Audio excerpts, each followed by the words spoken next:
C'est un privilège d'être parmi vous encore ce matin. Et on va continuer la série sur Luc, qui est commencée par vos pasteurs. Et on est rendu à Luc 2, et on va lire le cantique de Marie, le cantique de Marie. C'est Luc 2, et Marie dit,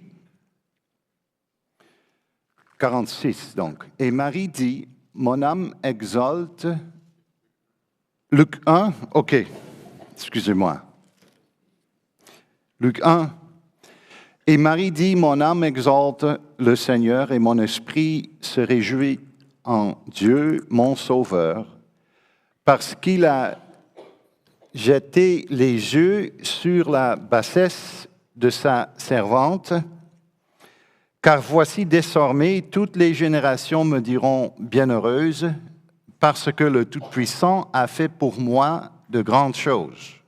Son nom est saint et sa miséricorde s'étend d'âge en âge sur ceux qui le craignent.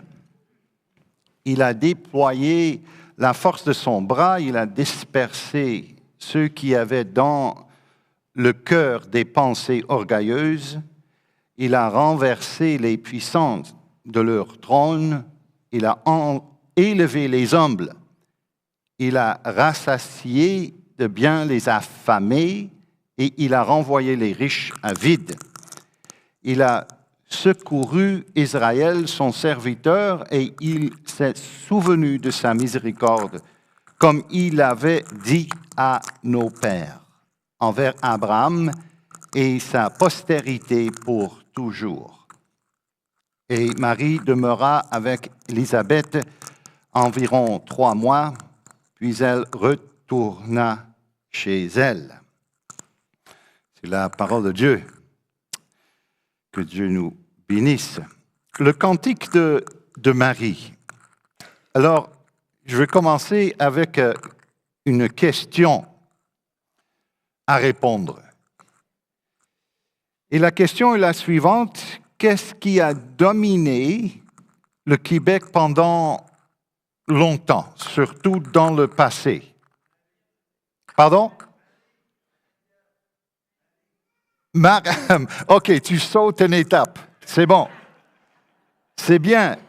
C'est l'Église, bien sûr. Au moins, cela se voit, je veux dire d'abord visuellement, surtout aujourd'hui, en rentrant encore une fois, qu'est-ce que je vois, ou je cherche même un peu, c'est le point plus haut, plus élevé. Et c'est quoi le point plus élevé? L'Église, l'oratoire Saint-Joseph, le point le plus élevé de Montréal. L'un des points les plus bas est quoi? La basilique Notre-Dame. Et entre ces deux points, approximativement, vous trouverez la cathédrale Marie règne du monde. Ah voilà, c'est bien connu. Donc oui, l'Église de Rome a dominé notre nation, notre peuple. L'Église de Rome a dominé le Québec. Et explorons ce sujet un peu plus. L'Église avait la puissance, mais qui était le symbole de l'Église? Notre frère a déjà répondu à cette question. C'était Marie, le mère de Jésus. Et donc, la mère de Jésus. Donc, pourquoi Notre-Dame? Notre-Dame, ça veut dire qui? Marie. Et bien sûr, Marie, la reine du monde. Marie est aussi partout. Et à l'intérieur de l'Église, et dans l'Église, on y voyait un statue de Marie. Un gros statue de Marie avec le petit Jésus dans ses bras. N'est-ce pas? À peu près dans chaque Église. Alors, premièrement, l'Église, puis dans l'Église, Marie, et parfois ou souvent, sinon toujours beaucoup, d'autres saints, n'est-ce pas, qui sont autour, et finalement, le petit Jésus. Peut-être le petit Jésus. Alors, c'est l'Église, c'est Marie qui était la voie pour aller à Jésus. N'est-ce pas? Et dans un sens, c'est l'Église dans leur pensée ou Marie qui porte Jésus en son sein. Elle est la voie menant à lui. Et peut-être nous serons sauvés par le petit Jésus. Mais c'est d'abord l'Église, ensuite Marie et peut-être le petit Jésus. Alors la question qui se pose ce matin à nous, c'est bien, qu'est-ce que la Bible nous enseigne là-dessus? En traitant le cantique de Marie. Écoutons le texte. Donc, et Marie dit, mon âme exalte le Seigneur et mon esprit se réjouit en Dieu, mon Sauveur. Alors, la question ici, c'est bien qui magnifie qui? C'est une question importante. Et Marie dit, mon âme exalte le Seigneur. La joie de Marie a pour objet le Seigneur. Elle exalte, magnifie Dieu. Elle fait grand le Seigneur. Le passage dit qu'elle magnifie le Seigneur Dieu, littéralement, sans cesse. Elle a commencé, mais elle va continuer de magnifier, exalter le Seigneur. Deuxièmement, notez bien, Marie ne se glorifie pas en quelque chose. Ça peut être devenir un peu plus technique, mais c'est important. Marie ne se glorifie pas en quelque chose qu'elle possède ou qu'elle a fait. Non, elle magnifie le Seigneur.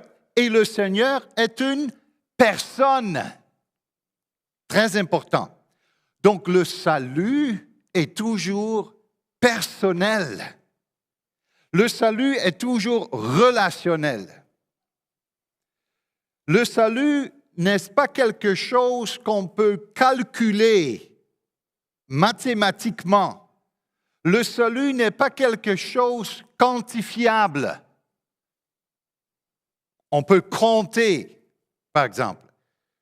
Mais le salut est une personne. Le salut s'ancre dans une personne. La grâce n'est pas une substance ou quelque chose de matériel que je peux peut-être toucher et donc être en contact avec à travers mes 5 sens. Non, non. Le salut s'ancre dans une personne, le Seigneur. Et qui est ce Seigneur? 3. Mon esprit se réjouit en Dieu, mon Sauveur. 2 choses rapidement. Ce Seigneur, cette personne est Dieu. Oui, elle se réjouit en Dieu 100% divine. Une personne qui est dans sa ventre, qui est Dieu, 100% divine. La deuxième personne de la Trinité, la parole éternelle, qui est en même temps son Sauveur. Le Seigneur, Dieu, son Sauveur. Et l'annonciation de Marie, vous avez, je pense, que médité là-dessus la dernière fois. L'ange a dit quoi? Comment nommer le petit enfant? C'était quoi le nom? Jésus. Et Jésus est le nom de notre Seigneur qui nous indique qu'il est aussi 100% humain, homme. Donc, c'est lui qui était dans le ventre de Marie était 100% divine, Dieu, Seigneur et 100% humaine. Jésus, homme, sauveur. Très important à reconnaître. Alors, de qui part-elle? Bien sûr, quand elle exalte le petit enfant en son ventre, elle exalte, elle loue le Seigneur, qui est Jésus, 100% divine, 100% humaine. Elle magnifie et glorifie cette personne. Donc, revenons à la question de l'Église. Juste un petit exercice, peut-être. Sur le plan spirituel, c'est Marie qui est portée par Jésus. Vous comprenez bien? C'est Marie qui est portée par Jésus, son Sauveur, le Dieu. En autre mot, ce n'est pas Marie qui porte Jésus, ou ce n'est pas l'Église qui porte Jésus. C'est Jésus qui porte l'Église et c'est Jésus qui porte nous en tant que ses enfants. Donc, ce n'est pas d'abord l'Église et ensuite Marie et peut-être le petit Jésus. La voix est toujours d'abord et surtout Jésus-Christ lui-même. Et Marie, elle exalte le Seigneur, son Sauveur. Alors, comme Marie l'a fait, croire en Jésus, c'est un retour au Seigneur et au Sauveur de l'Église. Ceux et celles qui ont une vraie foi s'attachent au Seigneur. Ceux et celles qui lui appartiennent croient et s'approchent à Dieu, où la parole de Dieu est fidèlement prêchée. Là où Christ est présent au milieu d'eux, et là se trouve aussi l'Église. Hein? C'est par la parole. Et juste parce qu'on a parlé un peu du culte pendant notre rencontre d'association. Et juste pour revenir là-dessus, parce que c'est une question du culte, c'est une question d'adoration, exalter, louer le Seigneur, n'est-ce pas? Alors, juste pour vous mettre dans un contexte confessionnel, notre confession de foi, c'est 1689, dit à ce sujet, article 22, quant à la manière de lui rendre un culte, exalté, loué, c'est Dieu lui-même qui l'a ordonné. Ce n'est pas l'homme, ce n'est pas le prêtre, ce n'est pas l'Église, c'est Dieu lui-même. C'est Dieu lui-même qui a précisé par sa volonté révélée de sorte qu'aucun culte, ça veut dire exaltation, louange, ne peut lui être rendu selon l'imagination et les méthodes des hommes. Malheureusement, ça, c'est ce qu'on trouvait, et ça, ce qu'on trouve dans nos églises, d'abord aussi dans l'Église catholique romaine, mais aussi parfois aussi dans nos églises. Méthode, ça veut dire odos. Odos, c'est le mot grec pour la voie. La voie, donc, quelle est notre méthode? C'est quoi la voie par laquelle Dieu nous amène? C'est quoi la méthode de Dieu? C'est Christ qui est la méthode de Dieu. Le Seigneur est sauveur. Pas les méthodes, les voies des hommes, mais de Dieu. Non selon les suggestions de Satan. Ouf! Grande question aussi, parce que parfois, Satan se mêle dans nos cultes. Une sorte de syncrétisme. Non, pas de Satan. Sous quelque représentation, quoi que ce soit, ou de quelques autres manières non prescrites dans les Saintes Écritures. Alors, il faut adorer Dieu selon les Saintes Écritures, selon la parole de Dieu. Et je continue un peu dans la confession. Le culte religieux ne doit être rendu qu'à Dieu, le Père, le Fils et le Saint-Esprit. Et à lui seul. non aux anges. Ça nous parle, ça doit nous parler. Dans l'Église, mais aussi peut-être dans nos églises, je ne sais pas, mais le statut des anges est quoi? Pas pour les adorer, ni aux saints. Non, les saints ne sont pas des médiateurs et des médiatrices entre les hommes et Dieu. C'est Dieu et Christ seul, ni à aucune autre créature, ni par la médiation d'aucun autre que de Christ seul. Ni la prière, ni aucune autre part du culte religieux ne sont plus liés, écoutez bien, c'est dans la confession, assez pertinent, liés ou rendus plus acceptables par le lieu dans lequel ou en direction duquel elles sont pratiquées.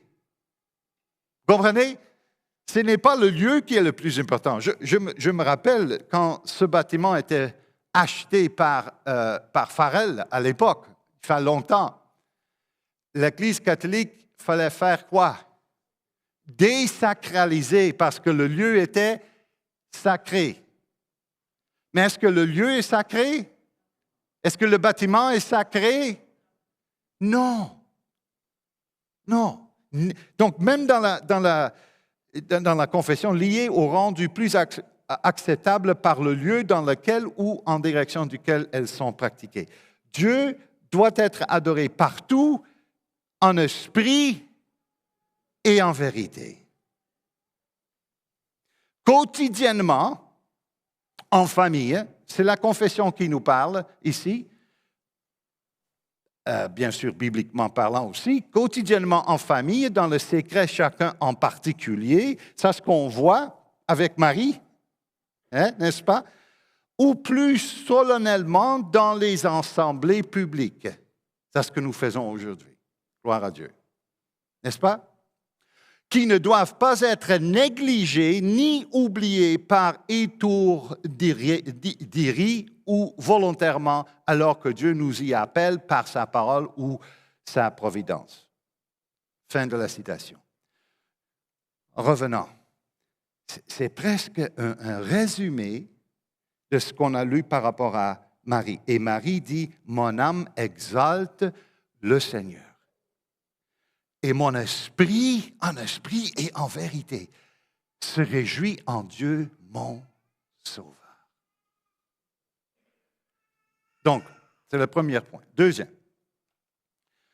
nous devons aussi approfondir le sujet un peu en se demandant ou en demandant une autre question.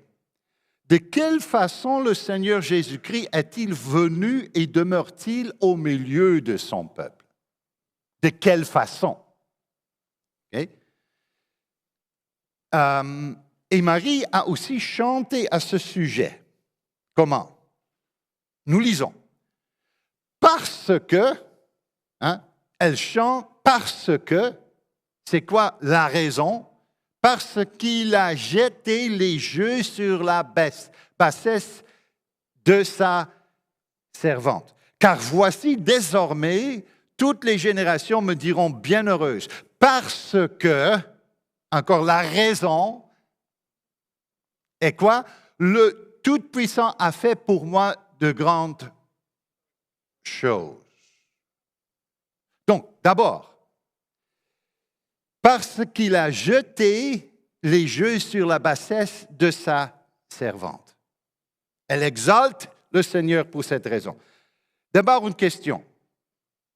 Une question aussi pratique, mais aussi spirituelle. De quelle façon aurait-elle pu se préparer pour cet événement? Que pensez-vous? Humilité? A-t-elle fait assez peut-être d'actes pénitentiels pour mériter une telle chose? Ou, encore une fois, en revenant sur l'oratoire de Saint Joseph, je vois encore les gens qui montent sur l'échelle, les escaliers. pour grimper vers le haut, vers quoi? Vers Dieu, qui se trouve dans le tabernacle.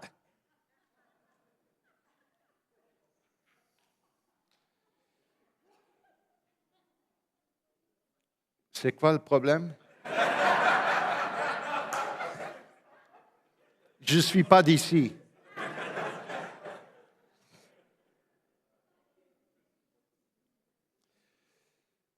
Non, non, pas du tout. Non, pas du tout. Y avait-il en elle quelque chose de bon? Quelque chose que le Seigneur a vu et donc il a décidé de se faire naître dans le ventre de Marie? Non, rien, absolument rien. Donc, non, il est écrit qu'il a jeté son regard. C'est lui qui a pris l'initiative de faire quelque chose, de faire naître quelque chose. C'est Dieu lui-même. Le sujet de ses actions et de son action envers elle et envers nous, c'est Jésus, c'est Dieu. Ce n'est pas elle qui a jeté son regard sur le Seigneur, mais c'est le Seigneur qui a jeté son regard sur elle.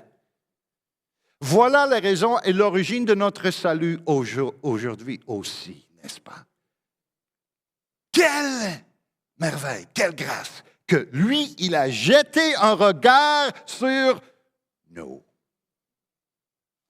Deuxièmement, il a jeté son regard sur la bassesse. Savez-vous, il a dû regarder vers le bas, très, très bas. Bassesse. Sur sa bassesse, c'est-à-dire il a jeté son regard sur et dans un vide. Oui, il a jeté son regard très profondément dans le vide de Marie, une madame pécheresse, une madame comme vous et moi. Ne méritait pas du tout. Une petite anecdote. Lors de mon voyage à Québec ce week-end, j'écoutais Radio Ville-Marie. Dans la providence de Dieu. Ville-Marie. Voilà. Et de quoi parlait-il? Il y a eu d'abord un reportage sur la réforme, incroyablement intéressant. Le rapproche est un peu poche. Mais après, ils ont allé plus loin sur un théologien qui s'appelle Don Scott, un théologien qui défendit l'enseignement catholique romain de l'Immaculée. Oh, vous êtes plus catholique que moi. L'Immaculée Conception. Et c'est quoi l'Immaculée Conception? L'Immaculée Conception est un dogme de l'Église catholique qui déclare que la conception de la Vierge Marie est sans tache, c'est-à-dire exempte du péché originel hérité par tous les hommes depuis Adam et Ève. Vous comprenez? Cette doctrine affirme que Dieu, anticipant la naissance de son Fils, Jésus-Christ, a préservé du péché Marie dès le moment de sa conception de la scène de sa mère Anne. Sainte-Anne de Beaupré. Hein? Sainte-Anne. Donc, ça veut dire que immaculée, ça veut dire que Marie était sans tache, sans péché originel. C'est ce qu'il croit encore aujourd'hui. Mais est-ce que c'est vrai? Ouf, bonne réponse. Non, nous voyons que Dieu, qui est plus élevé que la chose plus élevée, qui ne peut pas regarder à quelque chose de plus élevé que lui-même, a abaissé son regard sur ce qui était la chose la plus bas. Non, elle, Marie, était un pécheur comme vous et moi. Bassesse, rien, pécheresse en elle-même. Eh bien, frères et sœurs, c'est bien le réconfort de ce passage. Comprenez-vous? Il a jeté un regard sur un pécheur comme nous, nés et conçus dans le péché, aptes à haïr Dieu et nos prochaines. Ça, c'est nous. C'était aussi Marie, incapable à accomplir la loi de l'amour. C'est notre état aussi par nature. Et il s'incarnait dans cette situation. Il s'est abaissé à un niveau humble dans la situation de notre péché, notre situation complètement pécheresse contre sa loi d'amour, pour qu'il puisse le quoi? Pour une raison.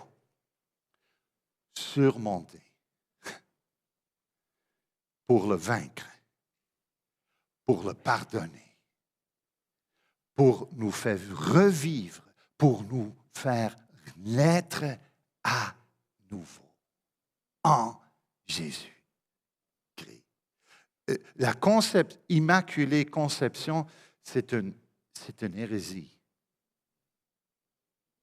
Parce que dans ce dogme, il n'y a aucun réconfort. Aucun. Non, c'était la merveille de la grâce, le miracle de la grâce et de l'amour pour Marie. Et c'est pourquoi elle chante « Mon âme exalte le Seigneur, mon Dieu, mon Sauveur. »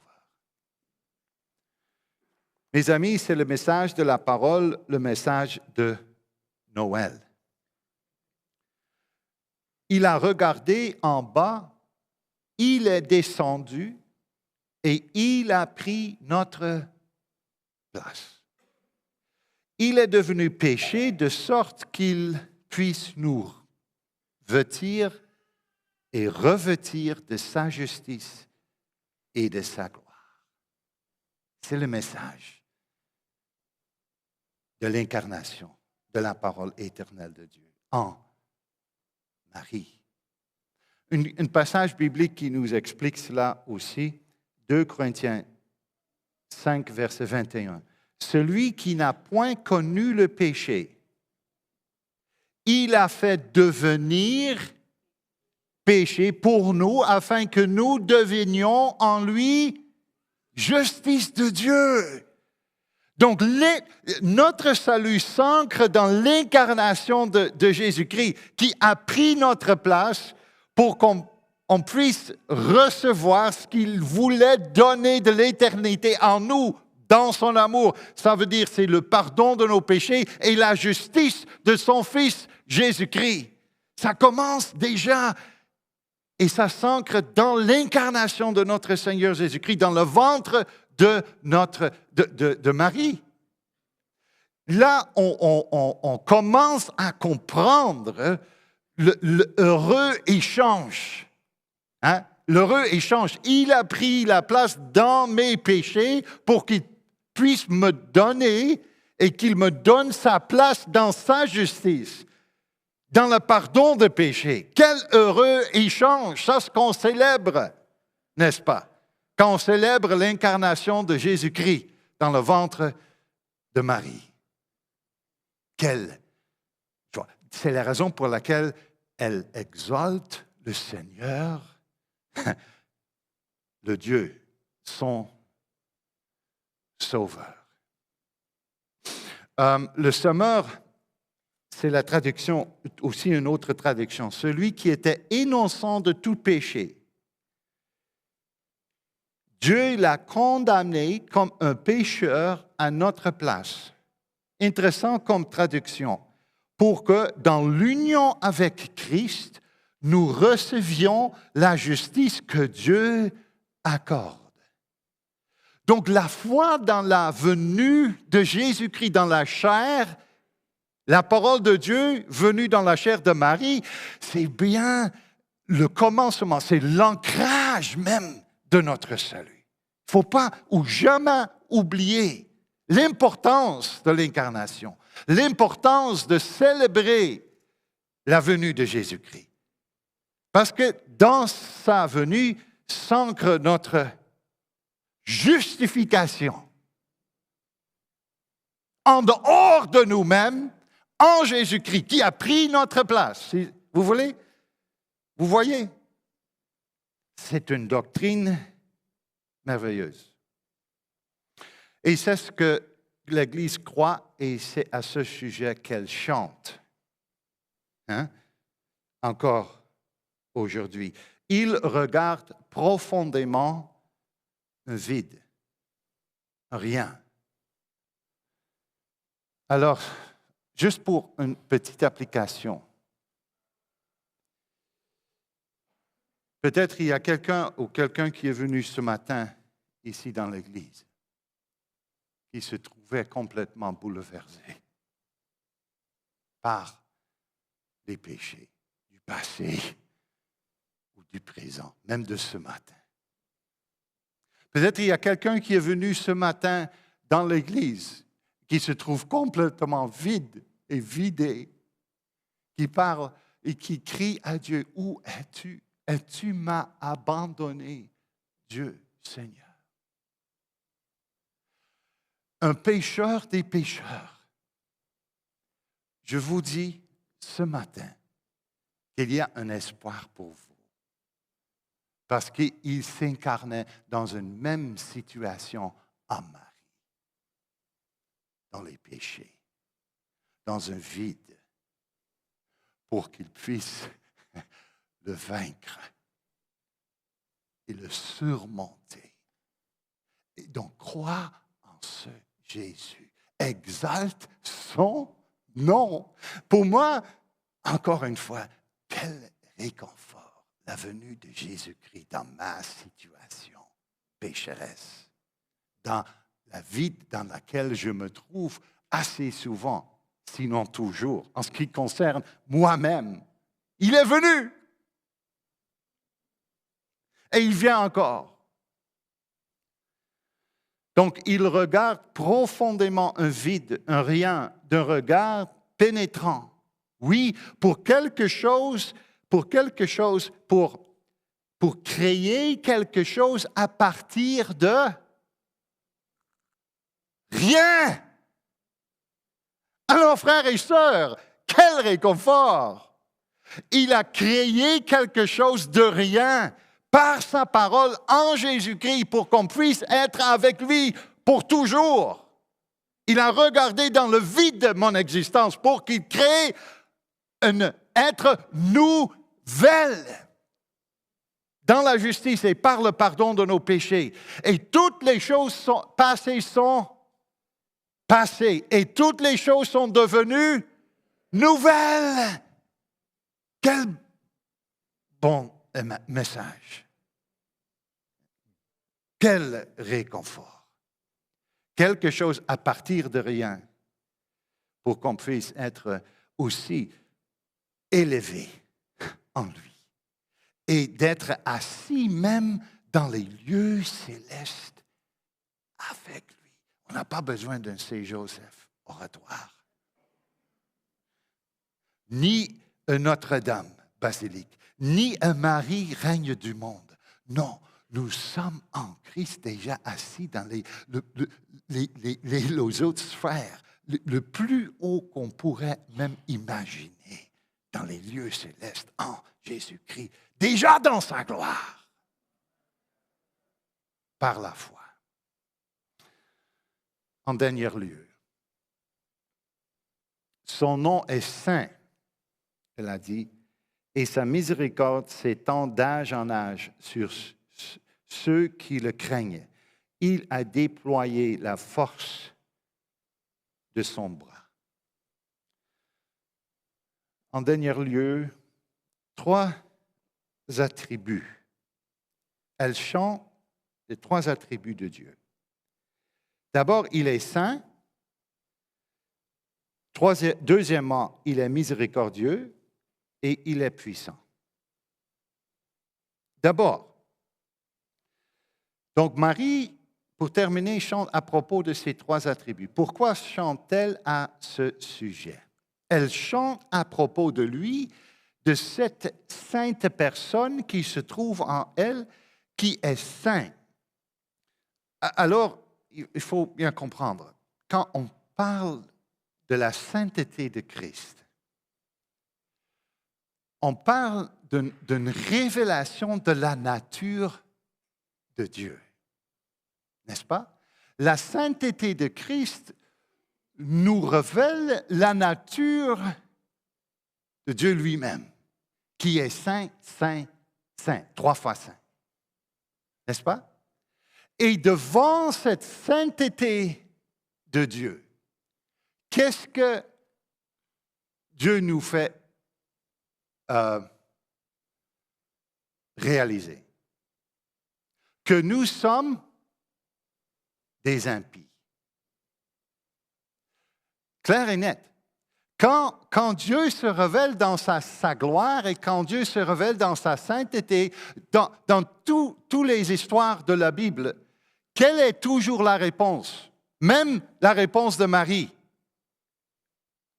Éloigne-toi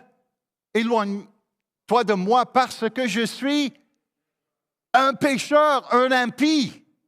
Donc, dans la sainteté, dans la justice de Dieu, par la sainteté et par la justice de Dieu, Dieu aussi nous fait vivre notre condamnation. Notre état pécheresse et à cause de cet état que nous sommes donc aussi condamnés. Donc, c'est la justice de Dieu qui nous fait vivre cela. Mais pourquoi elle chante quand même de cette sainteté de Dieu? C'est un peu curieux, n'est-ce pas? Si c'est tout à fait et seulement négatif, pourquoi chanter de la sainteté de Dieu? Parce que, frères et sœurs, elle chante à propos de lui, de cette sainte personne qui se trouve en elle, qui est sainte, et en même temps qui couvre sa souillure. Donc oui, la sainteté de Dieu nous condamne, mais cette même sainteté, cette même justice nous couvre. Il nous couvre par sa sainteté, qui est en dehors de nous. Ça vient de lui et c'est en lui, par lui et pour lui. Donc le salut dans la sainteté de Dieu, ça veut dire quoi? Comme ça. Je suis ici, pécheur, chair. Lui, il me couvre dans sa sainteté. Il est ma sagesse, ma justice, ma sanctification et ma rédemption. 1 Corinthiens 1,30. C'est donc, elle chante de cette couverture par Jésus-Christ. C'est lui qui est saint. Moi, je suis impie. Mais je me réjouis en lui. Une célébration de la doctrine de la justification. Parce que Christ est aussi notre sanctification. Donc, le saint pour un impie, le juste pour un injuste. Tout le reste de ma vie, je vais chanter de lui de cette manière et pour cette raison. C'est central. Ça devrait demeurer central. Elle chante aussi au sujet de lui cette personne miséricordieuse, par qui elle est remplie de grâce, en tant que femme totalement pécheresse et néanmoins acceptée. Dans le Sauveur, plein d'amour et plein de grâce, est merveillante. Encore une fois, quel heureux et chance. Lui est plein de grâce et plein d'amour pour quelqu'un qui est plein de péché. Donc, de cette manière, on exalte le Seigneur chaque moment de nos vies.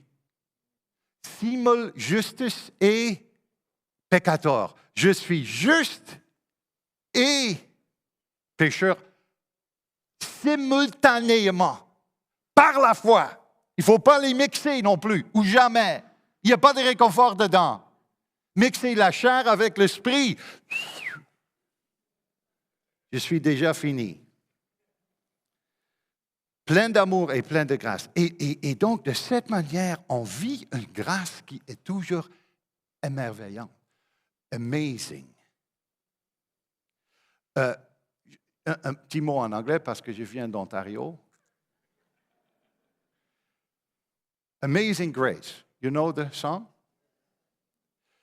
If grace is no more amazing, it is not grace. On vit toujours the amazingness of grace. Et si on dit, ah, mais c'est un acquis, c'est quelque chose qu'on vit avec habituellement, c'est dans ma poche. C'est ça, les gens vivent souvent. Ah, Jésus est dans ma poche. Non, non, non. C'est toujours un miracle. C'est toujours une merveille. C'est toujours... Donc, on chante quoi? Grâce infinie. Elle chante au sujet de lui, cette personne puissante et ce Seigneur qui est en elle, qui est tout puissant. Troisième attribut dans ce chant. Pourquoi est-ce que c'est important? Il est saint, il est miséricorde, mais il est aussi tout puissant. Et pourquoi est-ce que c'est un réconfort? Il est tout puissant parce qu'il est Dieu. Et pourquoi est-ce que c'était nécessaire que Jésus-Christ était 100% Dieu? Parce qu'il n'y a personne qui peut nous sauver que Dieu. Et c'est aussi un grand réconfort. On croit dans un Seigneur, dans Jésus-Christ, qui veut nous pardonner, qui nous aime, mais qui est aussi capable de nous pardonner. Parce qu'il est le Tout-Puissant. C'est une doctrine aussi très importante. La grâce est quoi? Irrésistible. Pourquoi? Parce qu'il est le Tout-Puissant. Et quand il veut me donner la grâce, il va le donner.